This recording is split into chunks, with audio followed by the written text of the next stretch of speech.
Hello everyone, मी dietitian Shakila Shaikh. मी आज तुमच्याबरोबर थोडी माहिती शेअर करणार आहे डायबिटीजबद्दल. कारण की 2025च्या सर्वेनुसार India is the second most diabetic country in the world. Diabetes म्हणजे एक अशी स्थिती जेव्हा शरीरात रक्तातील साखरेची पातळी खूप जास्त प्रमाणात वाढली जाते, तेव्हा त्याला डायबिटीज असे म्हणतात. डायबिटीजमध्ये नक्की काय होते? डायबिटीजमध्ये एकतर पुरेसे इन्सुलिन तयार होत नाही, याला आपण टाईप 1 डायबिटीज म्हणतो.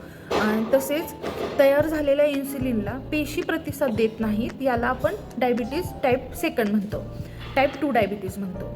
अँड तिसरा असतो की गरोदरपणात जो आपल्याला डायबिटीज डिटेक्ट होतो त्याला आपण जेस्टेशनल डायबिटीज म्हणतो.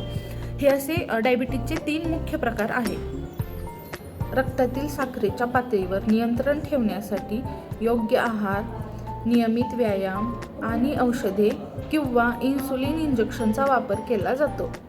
या व्हिडिओमध्ये आपण डायबिटीज म्हणजे काय, डायबिटीजमध्ये काय होतं आणि उपचार पद्धती याबद्दल माहिती घेतली. धन्यवाद.